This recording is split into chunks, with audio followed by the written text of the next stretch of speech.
நண்பர்களே, இன்னும் ஒரு இனிய காலை பொழுதில் தீதும் நன்றும் நிகழ்ச்சியில் உங்களை சந்திப்பதில் மிக்க மகிழ்ச்சி அடைகிறேன். இன்றைக்கு டிசம்பர் 10 உலக மனித உரிமைகள் தினம், வேர்ல்டு ஹியூமன் ரைட்ஸ் டே.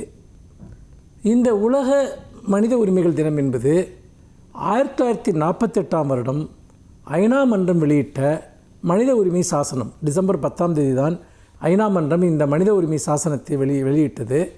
அது 30 அடிப்படை உரிமைகளை குறிப்பிட்டு எல்லா நாடுகளுக்கும் இது பொதுவான ஒன்று என்பதும் இதில் உலக நாடுகள் அனைத்தும் கையெழுத்திட வேண்டும் என்கிற ஒரு நிர்பந்தத்தை ஐநா மன்றம் அன்றைக்கு உருவாக்கியது. உலகின் பெரும்பாலான நாடுகள் இதில் கையெழுத்திட்டிருக்கின்றன. மனித உரிமைகள் மீறப்படுகிற இடங்கள் இன்னும் உலகம் முழுக்க இருக்கத்தான் செய்கின்றன. ஆனால் அது வலியுறுத்தக்கூடிய கோட்பாடு என்பதும் அதன் மூலமாக நாம் எவ்வாறு நாம் ஒரு நவீன ஒரு பண்பாட்டை ஒரு சமூக கட்டமைப்பிற்குள் வந்து சேர்ந்திருக்கிறோம் என்பதையும் நாம் இந்த நாளில் நினைத்து பார்க்க வேண்டும். அடிப்படை மனித உரிமைகள் என்பது என்ன? ஒரு மனிதர்கள் பிறக்கிற போது சமமான உரிமைகளோடு தான் பிறக்கிறார்கள்.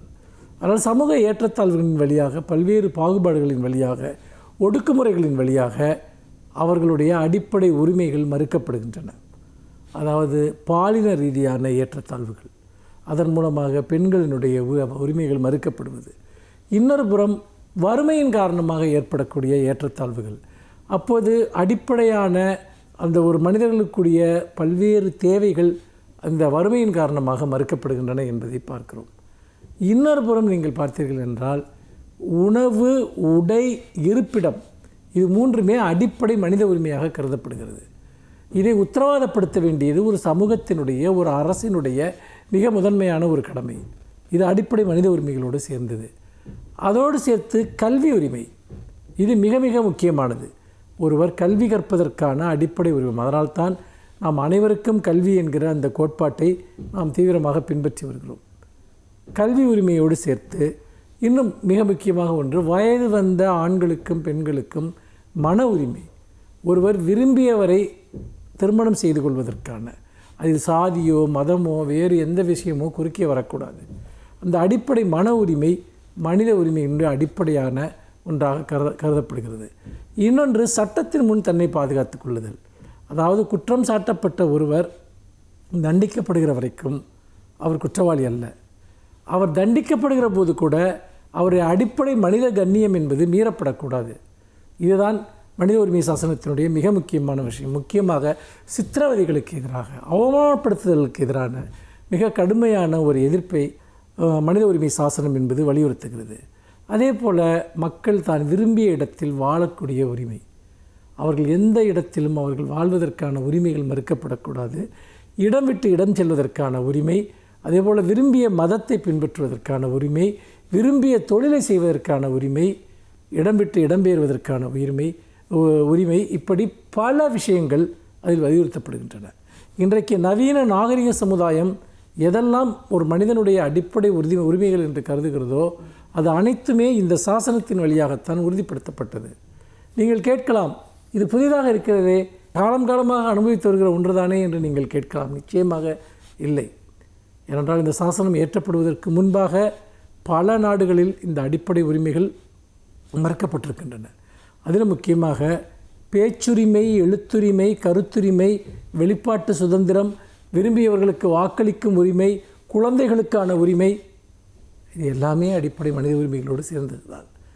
மனித உரிமைகளை பற்றி நாம் சிந்திப்பது என்பது நம்முடைய உரிமைகளை நாம் பாதுகாத்து கொள்வதற்கான முதல் கடமை என்பதை மறந்து விடாதீர்கள். மீண்டும் இன்னும் ஒரு புதிய சிந்தனையோடு உங்களை சந்திக்கிறேன். நன்றி, வணக்கம்.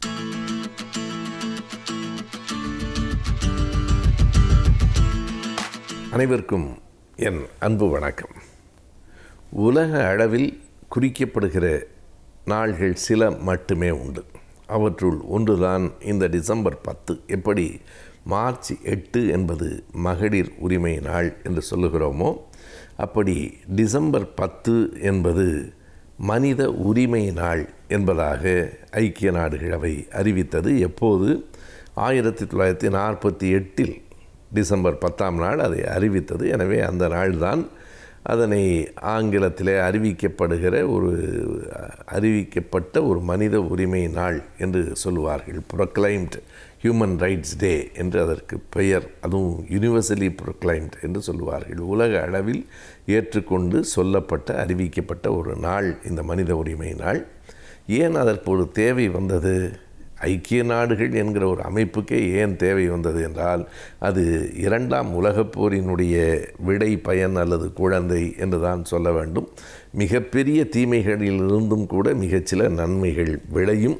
அப்படிப்பட்ட நன்மைகளிலே ஒன்றுதான் 2வது உலகப் போர் என்கிற மிகப்பெரிய தீமையின் பயனாக பல நல்ல விளைவுகள் வந்தன.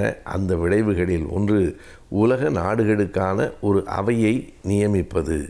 இனிமேல் எந்த 2 நாடுகளுக்கும் சிக்கல் வந்தால் இந்த ஐக்கிய நாடுகள் அவை தலையிட்டு அதை ஒழுங்குபடுத்தலாம் என்னும் உரிமையை உலகத்தில் இருக்கிற நாடுகளெல்லாம் கொடுத்தன. இன்றைக்கு ஏறத்தாழ 200 நாடுகள் அந்த ஐக்கிய நாடுகள் அவையிலே உறுப்பினர்களாக இருக்கின்றன. என்ன ஒரு முரண்பட்ட விந்தை என்று கேட்டால், எல்லா நாடுகளும் சேர்ந்த ஐக்கிய நாடுகள் அவைக்கு உரிமை கொடுத்தன. ஆனால் மிக பெரும்பான்மையான நாடுகள் அந்த அவையை மதிக்காமல் இருக்கின்றன என்பதுதான். இன்றைக்கு உலகத்தின் பல பகுதிகளில் அங்கங்கே போர் நடந்து கொண்டிருக்கிறது. உக்ரைன் மீது குண்டுகள் விழுந்து கொண்டே இருக்கின்றன. லெபனானின் மீது இஸ்ரேலினுடைய குண்டுகள் வீசப்பட்டு கொண்டே இருக்கின்றன. ஐக்கிய நாடுகள் அவை பேசுகிறது, சொல்கிறது, யாரும் கேட்கவில்லை. எனவே இப்படிப்பட்ட பலவீனங்கள் நிகழ்ந்துவிட்டன என்றாலும் ஐக்கிய நாடுகள் அவை ஒன்றை 1948 45 தான் அந்த அவை தொடங்கப்பட்டது. 48 அது எதை அறிவித்தது என்றால், மனித உரிமைகள் போற்றப்பட வேண்டும், மனித உரிமைகளுக்கென்றே ஒரு நாள் குறிக்கப்பட வேண்டும் என்று டிசம்பர் 10ஆம் நாளை குறித்தார்கள். ஆனால் மனித உரிமை மீறல்கள் இன்றைக்கும் தொடர்ந்து எல்லா இடங்களிலும் நடந்து கொண்டிருக்கின்றன. நாம் என்ன கருதுகிறோம் என்றால், மனித உரிமைகள் என்பவை போர்க்காலங்களில் மட்டும்தான் பேசப்படுகின்றன என்று இல்லை. அன்றாட வாழ்வில் கூட மனித உரிமைகள் தொடர்ந்து மீறப்படுகின்றன. சாதியின் பெயரால் மனித உரிமை காலில் போட்டு மிதிக்கப்படுகிறது. உலகம் முழுவதும் இருக்கிற, குறிப்பாக இந்தியா போன்ற நாடுகளில் பெண்களுக்கான உரிமைகள் மதிக்கப்படுவதே இல்லை. மனித உரிமை என்று சொன்னால் அதில் எல்லாவிதமான உரிமைகளும் அடங்கும். குறிப்பாக பெண்கள், குழந்தைகளுக்கான உரிமைகள் பேணி பாதுகாக்கப்பட வேண்டும் என்பதுதான் அன்றைக்கு அறிவிக்கப்பட்ட அந்த தீர்மானத்தினுடைய அடிப்படை நோக்கம். இன்றைக்கும் உலகத்தில் பல்வேறு நாடுகளில் அது பின்பற்றப்படவில்லை. வளர்ந்த சில நாடுகள், எல்லோரையும் மதிக்கிற, சமமாக நடத்துகிற நாடுகள் என்று கணக்கெடுத்தால் அந்த கணக்கில் மிக மிகச் சில நாடுகள் மட்டுமே மிஞ்சுகின்றன. பல நாடுகளில் அந்த நிலைமை இன்றைக்கு இல்லை. எனவே தான் இந்த மனித உரிமை நாள் என்பதை ஒரு சடங்காக ஆண்டில் ஒரு நாள் என்று இல்லாமல் அது பற்றிய சிந்தனைகளை வளர்த்து கொள்வதற்கு, அதை நடைமுறையில் கொண்டு வருவதற்கு ஒவ்வொருவரும் முயற்சி செய்ய வேண்டும் என்பதுதான் இந்த நாளினுடைய அடிப்படை வெற்றியாக இருக்க முடியும். உலகத்தில் தொடங்குகிற போர்களில் இருந்து ஒவ்வொரு குடும்பத்திலும் நடக்கிற போர்கள் வரைக்கும் எல்லாவற்றிலும் மனித உரிமைகள் மீறப்படுகின்றன, நசுக்கப்படுகின்றன. மனித உரிமை என்பது வெறும் ஏட்டளவில் தான் இருக்கிறது. அதை நாட்டளவில் கொண்டு வர வேண்டும் என்கிற சிந்தனையை வளர்த்து கொள்வதற்கு இந்த நாள் பயன்படட்டும்.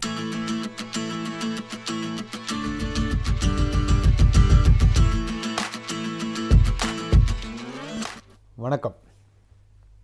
உங்களை ஆலோசனை நேரத்தில் சந்திக்கிறதுல மிக்க மகிழ்ச்சி. நாம் தொடர்ந்து கல்வி மற்றும் வேலைவாய்ப்பு சம்பந்தப்பட்ட ஆலோசனைகளை பார்த்து கொண்டிருக்கிறோம். அந்த வகையில் தொடர்ந்து கற்றல் எவ்வாறு நம்ம வேலையை உத்தரவாதம் செய்கிறது அப்படின்னு பார்த்துட்ருக்கோம். மாற்றம் ஒன்றதே மாறாதது, எதுவுமே எல்லாமே மாறிக்கிட்டே இருக்குது, தினசரி மாறிக்கொண்டிருக்கிறது.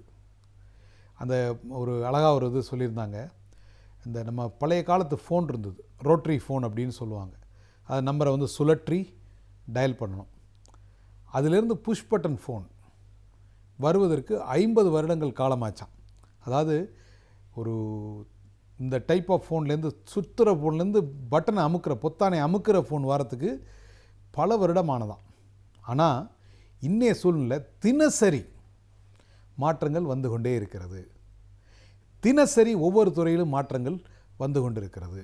அப்படி இருக்கிற பொழுது நாம் செய்கின்ற வேலையை சிறப்பாக செய்வதற்கு, நாம் பார்க்கின்ற தொழிலை சிறப்பாக செய்வதற்கு நமக்கு வந்து தொடர் கற்றல், கண்டினியூஸ் லேர்னிங் அப்படிங்கிறது மிகவும் மிகவும் முக்கியமான ஒன்றாக மாறிக்கொண்டிருக்கிறது. அதாவது இந்த பைலட் ஆஃபீஸர்னு சொல்கிறோம் இல்லையா, இந்த ஏரோப்ளேன் ஓட்டுறவங்க, அவங்க வந்து ஒரு பைலட் ஆஃபீஸர் ஆயிடுறாரு. அவர் ஆனதற்கு பிறகு பைலட் ஆகிறாரு, ஆகிட்டு ட்ரெயினி பைலட் ஆகிறாரு, அப்புறமா வந்து கமர்ஷியல் பைலட் ஆகிறாரு. அப்போது இத்தனை மைல் தூரம் பிளேன் ஓட்டிட்டார் அப்படின்னா, இத்தனை மாதங்கள் இத்தனை மைல் தூரம் பிளேன் ஓட்டியாச்சு அப்படின்னா, அவங்க வந்து ரீசர்டிஃபிகேஷன் பண்ணணும். ரீசர்டிஃபிகேஷன் பண்ணணும் அப்படின்னா திரும்பி அவங்க வந்து போய் டெஸ்ட் எழுதி அவங்க கண் பார்வை, காது கூர்மை, அவங்களோட இதெல்லாத்தையும் திரும்பி டெஸ்ட் பண்ணி திரும்பி இவர் வந்து பிளேன் ஓட்டலான்னு சர்டிஃபை பண்ணால் மட்டும்தான் அவர் பிளேன் ஓட்ட முடியும். இப்போது ஜப்பானில் வந்து என்ஜினியர்ஸ் இருக்காங்க, என்ஜினியரிங் படிச்சிடுறாங்க. என்ஜினியரிங் படித்து முடித்ததுக்கப்புறம் 5 வருஷத்துக்கு ஒரு தரமோ என்னமோ எனக்கு கரெக்டாக தெரியல, 5 வருஷத்துக்கு ஒரு தரம் அவங்க திரும்பி வந்து இப்போ கரண்ட் இன்ஃபர்மேஷன் என்ன அப்படின்னு எக்ஸாம் எழுதணும். எக்ஸாம் எழுதி தேர்வு பெற்றால் மட்டும்தான் அவங்க சர்டிஃபைடு இன்ஜினியர்.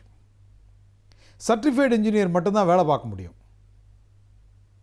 ஓகே, இந்த ப்ராஜெக்ட் மேனேஜ்மெண்ட் அப்படின்னு ஒன்று இருக்குது. இந்த பாலம் கட்டுறாங்க, ரோடு போடுறாங்க, இது எல்லாத்தையும் மேனேஜ் பண்ணுறது பேர் ப்ராஜெக்ட் மேனேஜ்மெண்ட். ஒரு திருமணம் கூட, ஒரு நம்ம வீட்டில் நடக்கிற ஒரு திருமணம் கூட ஒரு ப்ராஜெக்ட் அப்படின்னு சொல்கிறோம். இது ப்ராஜெக்ட் அப்படின்னா என்னென்னா, எதுக்கு ஒரு ஸ்டார்டிங் டேட் இருக்குது, எண்டிங் டேட் இருக்குது, இவ்வளோ செலவு பண்ணுங்கிற பட்ஜெட் இருக்கோ அதுதான் வந்து ஒரு ப்ராஜெக்ட். அப்போது இந்த சிம்பிளாக சொன்னால் இதுதான் ப்ராஜெக்ட். இந்த ப்ராஜெக்ட் மேனேஜ்மெண்ட்லேயும் ப்ராஜெக்ட் மேனேஜ்மெண்ட் இன்ஸ்டிடியூட் அப்படின்னு அமெரிக்காவில் ஒன்று இருக்குது. அவங்க தான் வந்து இந்த ப்ராஜெக்ட் மேனேஜ்மெண்ட்டுக்கு அனைத்து விதமான அடிப்படை தத்துவங்களையும் இந்த உலகத்துக்கு வழங்கிட்டுருக்காங்க.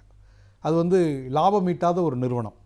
ஸோ எல்லா ப்ராஜெக்டையும் ரிசர்ச் பண்ணி ப்ராஜெக்டை எப்படி சரியான முறையில் பண்ணுறது, எப்படி வந்து செலவினங்களை குறைத்து காலம் கடத்தாமல் ப்ராஜெக்டை சொன்ன டயத்துக்கு பண்ணி முடிக்கிறது அப்படிங்கிறத அவங்க பண்ணுறாங்க. அப்போ இதை பண்ணுறவங்களுக்கு பேர் ப்ராஜெக்ட் மேனேஜர், இல்லைனா ப்ராஜெக்ட் மேனேஜ்மெண்ட் ப்ரொஃபஷனல், PMP அப்படின்னு சொல்கிறாங்க. இந்த ப்ராஜெக்ட் மேனேஜ்மெண்ட் ப்ரொஃபஷனலுக்கு என்னென்னா, இதே மாதிரி ஒரு 3 வருடங்களுக்கு ஒரு முறை, 5 வருஷத்துக்கு ஒரு முறையோ, 3 5 ஒரு முறை அவங்க வந்து திரும்பி வந்து ஒரு சர்டிஃபிகேஷன் எக்ஸாம் எழுதி இவங்க பண்ண ப்ராஜெக்டெல்லாம் சப்மிட் பண்ணி திரும்பி ரீசர்டிஃபை பண்ணும். வாழ்க்கையில் ஒரு முறை படிச்சுட்டா அது வந்து வாழ்க்கை பூரா அது வந்து பயனுள்ளதாக இருக்காது. ஸோ தொடர் கற்றல், கண்டினியூஸ் லேர்னிங் அப்படிங்கிறது மிக மிக அவசியமான ஒன்றாக இந்த உலகம் பார்க்கிறது. மாற்றங்கள் மிக அதிகமாக நடந்து கொண்டிருக்கிற வேளையில் நம்ம வந்து அந்த மாதிரி தொடர்ந்து கற்றுக்கொள்ளாமல், தொடர்ந்து திறன்களை வளர்த்து கொள்ளாமல் இருந்தால் நம்ம வந்து பின்தங்கி விடுவோம் அப்படிங்கிறத நம்ம உணர்ந்துக்கணும். நிறைய பேர் வந்து எவ்ரி இண்டிவிஜுவல், இது வந்து 1940 வந்து ஒரு தத்துவம், every individual grow to the level of incompetence. ஒரு திறமையான இளைஞன் தொடர்ந்து வேலை செய்து கொண்டிருக்கிற பொழுது ஒரு கட்டத்தில் திறமையற்றவனாக மாறிவிடுகிறான். திறமையான ஒரு இளைஞன் ஆரம்பித்தப்போ திறமையானவன், மிக திறமையானவன், அப்புறம் திறமையானவன், அப்புறம் ஓகே பரவாயில்ல, அதுக்கப்புறம் சாதாரணமானவன், அதற்கு பிறகு பயனற்றவனாக மாறிவிடுகிறான். திறமையானவன் தொடர்ந்து மிக திறமையானவன் இருக்க வேண்டும் என்றால் தொடர்ந்து கற்றல் வந்து மிக அவசியம். தொடர்ந்து கற்றுக்கொள்ளுகிறவன், தொடர்ந்து தனது திறமையை வளர்த்து கொள்ளுகிறவன், தொடர்ந்து அப்டேட் பண்ணிகிட்டே இருக்கவங்க எந்த ஒரு காலத்திலும் எந்த ஒரு சூழ்நிலையும் திறமையானவர்களவே தொடர்ந்து கொண்டிருக்கிறார்கள். நீங்கள் வந்து திறமையானவர், மிக திறமையானவர், ஏதோ ஒரு துறையில் திறமையானவராக இருந்தால் நீங்கள் தொடர்ந்து கற்றுக்கொள்வதன் மூலம், தொடர்ந்து படிப்பதன் மூலம், தொடர்ந்து திறன்களை வளர்த்து கொள்வதன் மூலம் மிக திறமையானவராக தொடர்ந்து கொண்டே இருக்கலாம். நிறுவனங்களுக்கு திறமையானவர்களும் மிக திறமையானவர்களும் மட்டுமே வேண்டும். நிறுவனங்களுக்கு எக்ஸ்பீரியன்ஸ், லாயல்ட்டி அதெல்லாம் முக்கியம் இல்லை, அது அவசியம். நிச்சயமாக திறமையை விட அது குறைவான அவசியம்தான். ஏதாவது ஒரு 10 பேர் இருக்காங்க நிறுவனத்தில், அந்த நிறுவனம் வந்து 5 பேர் இருந்தால் போதும், 5 பேர் இனிமேல் வேண்டாம், 5 பேரை வந்து வேலையை விட்டு ஆட்குறைப்பு செய்யலாம் அப்படின்னு நினைக்கிறாங்க. யாரை வச்சுக்குவாங்க? ரொம்ப நாளாக லாயல்ட்டி நம்ம கூட இருந்தாங்க அவங்கன்னு வச்சுக்க மாட்டாங்க. யாருக்கு பன்முகத்திறமை இருக்கிறதோ, யாருக்கு வந்து பல திறன்கள் இருக்கிறதோ அவங்கள மட்டும் வச்சுட்டு, யார் திறன் குறைவானவர்களாக இருக்கிறார்களோ அவர்களை வேலையை விட்டு அனுப்பி விடுவார்கள். நீங்கள் அந்த வேலையில் இருக்கிறவங்களாக இருக்கணுமா, வேலையை விட்டு எப்படா அனுப்புவோன்னு இருக்கிறவங்களா இருக்கலாமா அப்படின்னு டிசைட் பண்ணால், வேலையில் தொடர்ந்து இருக்கணும் அப்படின்னா நமது திறன்களை இன்றைய தேவைகளுக்கு ஏற்றபடி தொடர்ந்து மாற்றி அமைத்து கொண்டே இருக்க வேண்டும்.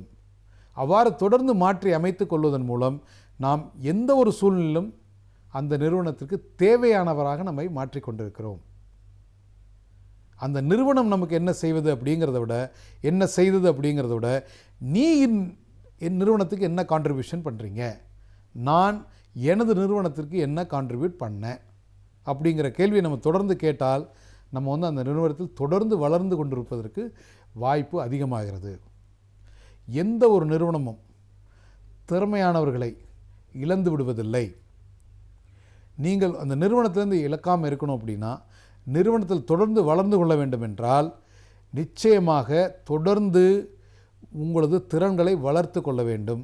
அந்த திறன்களை நிறுவனத்தில் வளர்ப்பதைப் போல வெளியில் பயிற்சி மையங்கள், திறன் வளர்ப்பு மையங்களில் படிக்கிறது நிச்சயமாக மிக மிக அவசியமான பயனுள்ள ஒரு வாய்ப்பாக அமையும்.